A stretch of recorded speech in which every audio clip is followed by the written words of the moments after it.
Hello, hello. All right, I think my mic is working. What's up, landlords? Renee here. We're going to talk a little bit of AI and how landlords, DIY landlords can use it. And this is a little bit of a pre-game before I go live inside of my school community. And if nobody shows up, I'll just hang out here a little bit. And then we'll just go over some stuff that I've been working on the past week. The first thing I want to bring up is what would you do if your tenant texted you this?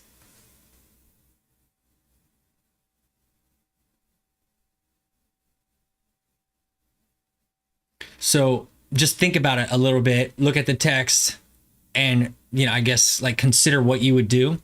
I asked this question a lot across different school communities I'm in, and I got the initial idea from Reddit because somebody was complaining about an issue that took place, and I'll summarize that Reddit thread. And a lot of it's nonsense. Like most of it's like people don't even really give a true response, like almost like sarcasm and trolling and stuff like that. But anyways, the guy was like, hey, my tenant texted me that the light in the fan went out, and he instantly fires back because it's via text that, hey, it's your responsibility, you just swap it out. Then they get in a back and forth, and then the tenant shows a video of them like turning the globe, the little light globe, like, look, I can't even get to the light fixture. And eventually the landlord went over there and swapped it on his own. But I was thinking like, man, this is a really bad way to go about it, because you took the moral, like, strong high ground stance, like I'm the this is the policy. And then you had a back and forth, and then you kind of look bad at relenting and kind of like not following the standard. And I'm thinking like, man, this could have been handled better. So going back to this text, first off, I would never be getting a text message from any tenant at all, because I don't do text at all. Like, nope, it's just not even a thing. I have a toll-free number that does receive text, and I do text tenants sometimes that, hey, we emailed you, just a friendly reminder, please check your email and get back to us. And I don't even use that number because I got AppFolio as property management, so I'll send the text reminder through AppFolio. But that's just a way of, like, if you're going to use text, only use it as a way of like sending reminders to get people's attention, but never conversate back and forth. Because I know on my iPhone, they'll ask you how long do you want to store these conversations. I have it to as low as they'll let you, which is like 30 days. And I'll delete a lot of stuff too. How many landlords are backing up their conversations with their text? And it's just not common. But if you force all the communication to email, that's better. You can either do it through your property management software, or you can do it through your own, hopefully company branded email. And I put it in my lease that our primary means of communication is email, and our business hours are from 9 to 5 and Monday through Friday. So if I receive this text, I would completely disregard it and would not even respond at all. But if I got an email, I would handle it much differently. But I would just first say that if I get any emails outside of business hours, I never respond to them. I might draft an email and schedule it to send like the next business day and stuff like that. But you have to set up your standards and adhere to them, because it's kind of like training the tenant.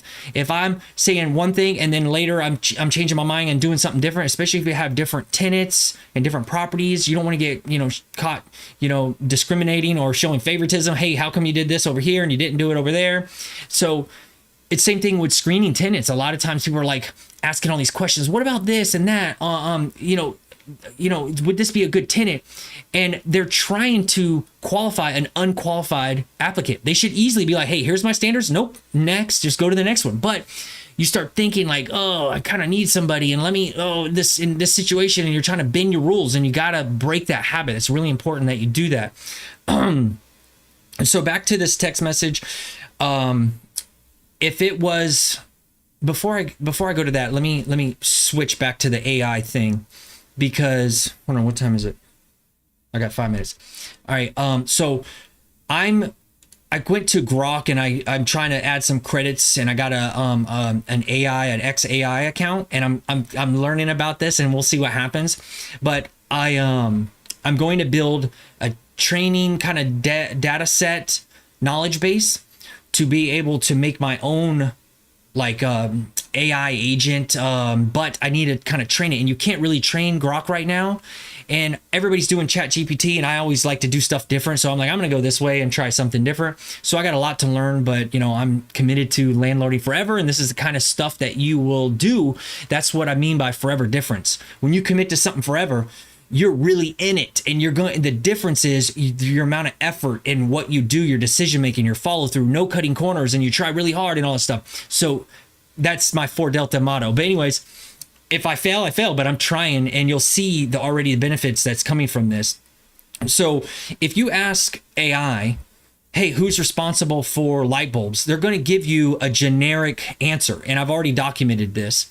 And it's basically like, hey, check the lease. Normally a minor maintenance task is covered by the tenant. Light bulbs are considered, consumables, and the landlord may choose to assist if it's like hard reach places, or, let's say somebody's handicapped or something. In rare cases, the landlord may need to accommodate like disabilities. That's and landlord tenant should check their state landlord tenant laws or whatever, and regulations for minor repairs vary by jurisdiction. So that's kind of like a unsatisfying answer, in my opinion. And this is where experience from me, I think, will come in handy and help give a better answer if you train an AI agent specifically for DIY property management. And so this is what I'm doing. That is, once I figure out how to tie in everything innate in, and then there's like, you got to host your own, and then I was also constrained by like, how am I going to let people use it? So I'm going to use a web page, and I got to do an HTML plugin, and I can't have my XAI key, API key public. So then I got to get this other thing to go hide it over here. So I got to figure out a lot of stuff. But the very last thing on the list is a data set knowledge base. And a lot of people are saying use Airtable. So I'm learning Airtable, and I'm building it now. The question side is where, like, if somebody types in the chat, their question's going to be logged, and I got to figure out how I'm going to do this in order, because the first stanza is the primary field, and you got to make sure the question goes there, and there's like a lot. And then the answer is the same thing. You want the answer to be in the primary. So the first two is like when people are talking to the chat bot and the chat is like getting back to them. But then I also need to train it a little bit. And right now, Grok will only consider your knowledge base. They won't let you like fine tune it yet, like Chat GPT, but I feel like it'll come. And here's my training question. It's the same question, but my training answer is much more different, and you'll see how it varies. Just give me a second to start my live and see if anybody shows up. I'll be right back.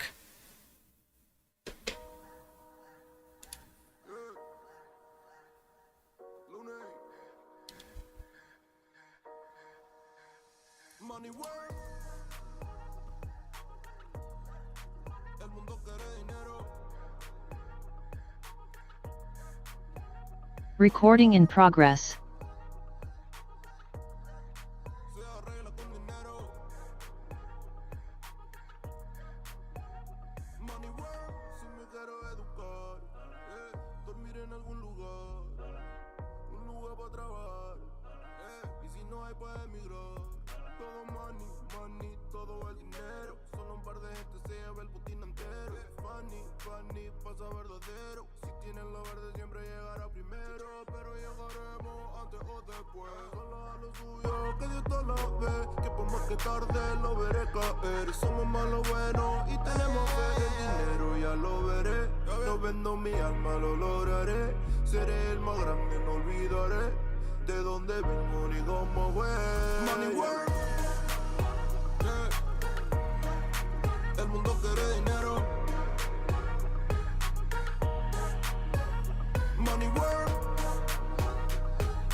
Okay.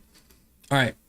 So the question is, should in my training data set knowledge base, the question's very similar. I don't think it really matters if it's the exact question. Let me see. Who's responsible for changing light bulbs in a rental property, the landlord or the tenant? And my question was like, what should a landlord do if a tenant reports a problem with a light fixture or bulb? So I wanted to consider, and notice how I ask it a little differently, like what should the landlord do? Because I don't want to just give answers. I want to also give action, that make the response more satisfying. So here, let's get into it. When the tenant reports a light fixture or bulb issue, a landlord should check the lease, review the lease for the tenant responsibilities, like replacing standard light bulbs or handling minor maintenance. Knowing what it says should guide your response. So regardless, I tried to word it in a way to say, regardless if you already know the policy or not, go look at it just to refresh your mind. And regardless if you have something very specific or vague, you want to go and make sure you understand exactly what it says there, because you're going to use this if you need to. And then communicate using LIPS. This is an acronym that I put together from what I do naturally. I've developed it over the years from managing my own properties in Iraq. And I was like, what do I do? How do I handle this? And like, how do I tell somebody else? So in my school community, I put in LIPS, which is it's listen, isolate, proof, probe, and then solve. And even if you know that it's the tenant's responsibility, you don't want to jump the gun because you don't want to look bad. You want to keep your image, your standards, and everything in professionalism, and follow the same process for every tenant, regardless. And that's just the point that I'm trying to make here. So listen, I'm giving an example. And so it says, thank the tenant for reporting the issue, right? And then you want to isolate, ask what they've tried. Did they check the breaker? Did they try to swap the bulb with another bulb from a different light fixture? Then you want to do the proof. Request photos, videos, or do a video call chat, like you can schedule that with them to see the problem. Even if you know the tenant, it's their responsibility, you want to do this anyways. You want to practice going through this process and get proof and document everything. And you might realize, oh crap, I thought it was this situation and I forgot it's a complicated light fixture on a ceiling fan, or maybe it's an LED. But if you get in the habit of just like take the thinking out of it and try to imagine if you're training somebody to work for you, like imagine, because I try to get landlords to operate like a rental biz, and I call it the plain vanilla business advantage. So you have to have SOPs and standards for everything. But if you can dumb it down and have a standard that's so like simple that you can hand like a check sheet to somebody and say, hey, just follow this. That's what you should be doing. And think of it that way, like, hey, maybe I'll get somebody else to do it. Or like in my case, I always thought like I might die in Iraq. So I put together all my SOPs and stuff because I was thinking my wife that's really not into it, my kids that are too young to really get into it.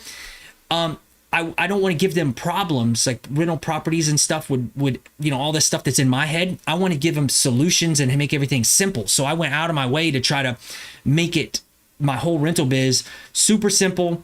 I'm trying to pay off all the debt. I'm trying to have very simple SOPs, and I carry like home warranties, and I got the FAQs, the websites, like how-to videos, all this stuff.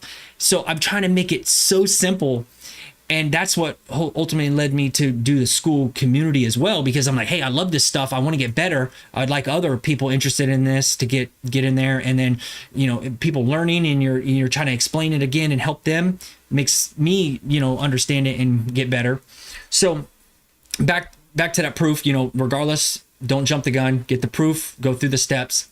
And another thing is, I also call something I do is self-service management, because I'm trying to train the tenant to self-serve, to solve their own problems. So, and like in sales and everything, you want to get little yeses, and you want to, like, there's a little bit of psychology, some psychology like tactics in it, where it's like, hey, you want to get them involved, and they're not just sit back and just watching everything. You say, hey, can you sign right here? Can you send me this? What about that? And you ask them questions. You want to have a back and forth. and little mini commitments. And I do that with my onboarding process and my leasing and everything.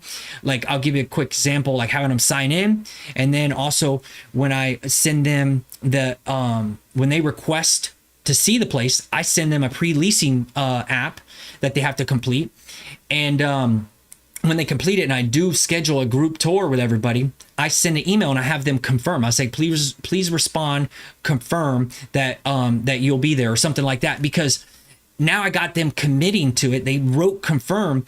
And then if they don't show up or they're late or something, I'll say, hey, you sent the email, and it kind of makes them, think like a little bit more critical about it. Like, oh yeah, I did give my word. I did confirm that I'm gonna do this. But I'll go off on too many tangents.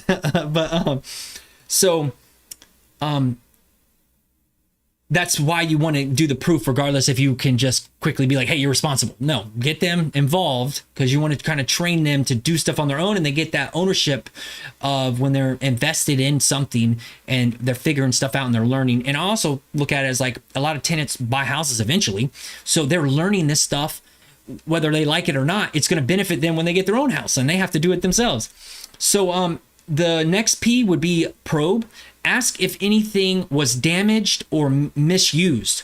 You're probing to be like, hey, is it your fault? Is it broke? But you got to be a little careful how you do it. You don't want to be like, hey, did you break it? Did you cause this damage? Just ask very simply, is hey, was anything damaged or misused, or does it look like it's broken or anything like that? Just, you'll have to use your brain. But if I put this probe here, you can also be like, when you probe, say, hey, is it really that important to you? Do you need it? Do you even use it? How big of a deal is this?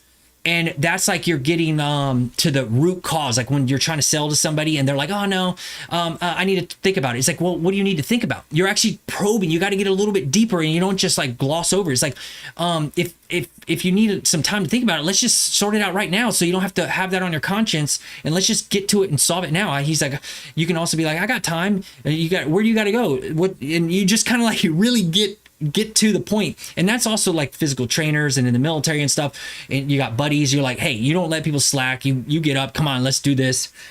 Anyways, the next one is solve. So when you're doing email communications, I don't try to solve right in that first email when I'm doing this LIPS acronym. You can wait for them to reply back with photos, videos, and them answering questions, because this is also goes back to the very first part, L, listen. It shows that you're listening to them. And when you thank them and then you say, and you're asking questions to try to get to the bottom of it, that they feel like they're heard, especially if it's something that is an inconvenience to them. You can also be like, hey, I hate that this happened to you all. And like, there's so much more that we can go into that, but ultimately, I'm just talking about this acronym LIPS. So they respond back, and then now we get into the solve. And this is how I would recommend solving it. You don't have to do exactly what I do, but if it's a standard bulb and it's in the lease that it's the tenant's responsibility, explain that it's their responsibility. You can give them resources. You want to set them up for success. You can cite the lease. You can share how-to videos, which I've been building, FAQs, and give them the link to the Thumbtack app if they need to hire out on their own. Because in my lease in here in Florida, tenants are allowed to be responsible for up to $500 of like maintenance, minor repair stuff like that. Because especially as a single family household, like for like sprinklers, do you expect to be doing a maintenance request for like a sprinkler that is turned the wrong way and spraying? No, you can just grab that thing and turn it and adjust it right there, or use a screwdriver and twist the top head. So I don't want to be mean and say, hey, no, you do it. I want to also, hey, let me show you how to use the sprinklers. Let me show you how to adjust them, and all that stuff. But and it's not worth my time. If you pay an irrigation person, they'll have like a trip charge and stuff like that. It's like, hey, this is regular household maintenance stuff the tenant should do. So but if they need to use a Thumbtack and they want to, let's say they have no tools, they're not handy, you give them resources to do something, they say, hey, I don't have a ladder and stuff like that. It's ultimately your responsibility. But before you try to take the position of, hey, I'm the authority, I'm in charge, you got to consider something. That's why I go a little bit deeper. It's almost like pick and choose your battles. Is it really worth it? So If it's a bigger issue, like, oh, before I get to that pick your choose battles, there's also a little bit more. If it's a bigger issue like broken fixture, wiring problem, especially bulbs like LEDs and stuff, ask for a formal request, and you can hire a licensed professional and stuff and to repair it promptly and all that stuff. So now getting back to the pick and choose your battles, weigh the tenant's history. Is this a good tenant, a reliable tenant, and is the fixture old, so this is something I've often done and the tenants like it and they get ownership. I will say, hey, send me a few links from like Lowe's.com or HomeDepot.com of some different, light fixtures that you would like. Let's say it's LED, and I'm going to put in a request to see if we can just replace it. And let's say it's a whole new fan, and you say, hey, that fan's old anyways, and it's a great tenant. This is the first time reporting something. And even though you could be like, hey, it's your responsibility, this is you to make a judgment call and pick and choose your battles. Like, is it really worth making the tenant mad over something that you've already tracked CapEx and it needs to be replaced? No. So just consider like, hey, also another thing is, if they get these links and they send you the links, it doesn't mean you have to pick what they gave you, and it doesn't even mean that you have to replace it. You're getting them involved, and you're just setting a standard, and you're following the standard. And this is what you can do with everybody, and you practice this back and forth. It's like a dance and something, and you're keeping the tenant engaged. You're showing how you're responsible. Property manager, because I operate as a property manager. When I say I'll submit this up to see if we can replace it, I'm not saying I'm the landlord and I make the decisions. Give me the links and I'll buy it. No, that's bad. And the last thing is document everything, because text is no good. I already mentioned that before. Email for all documents. Keep it clear, record, reports, responses, actions, and all that stuff. And the very, very last thing is know your state rules. Check your local landlord tenant laws as minor repair rules differ. And update your lease accordingly. There's last little bit here. I wanted to make a point to say, hey, if you find some gap in your security, like for my military thinking, you want to fill that gap, and you want to address it so it's not going to be a vulnerability all the time. So basically, address your lease, and update your lease for upon renewal to clarify the bulb responsibilities, so you don't have to deal with this in the future. And nobody showed up today for my Zoom meeting that I have. I'm always there in the community. Anyone can DM me, and I try to make myself available on Sundays, because that's the only day of the week that I know I can always be here. And if nobody shows up, I'll just do this live on YouTube, so at least I'm getting in a rhythm. And but if somebody does show up, I end the YouTube live, and then I just go with them one-on-one for like an hour. And hopefully this is some kind of like advertisement, like it's hard to even connect with landlords and stuff, and I'm trying to be like, hey, look over here, let's come into this community, let's do something, let's work together. But that's it. I hope to see you guys around. Thanks. See ya.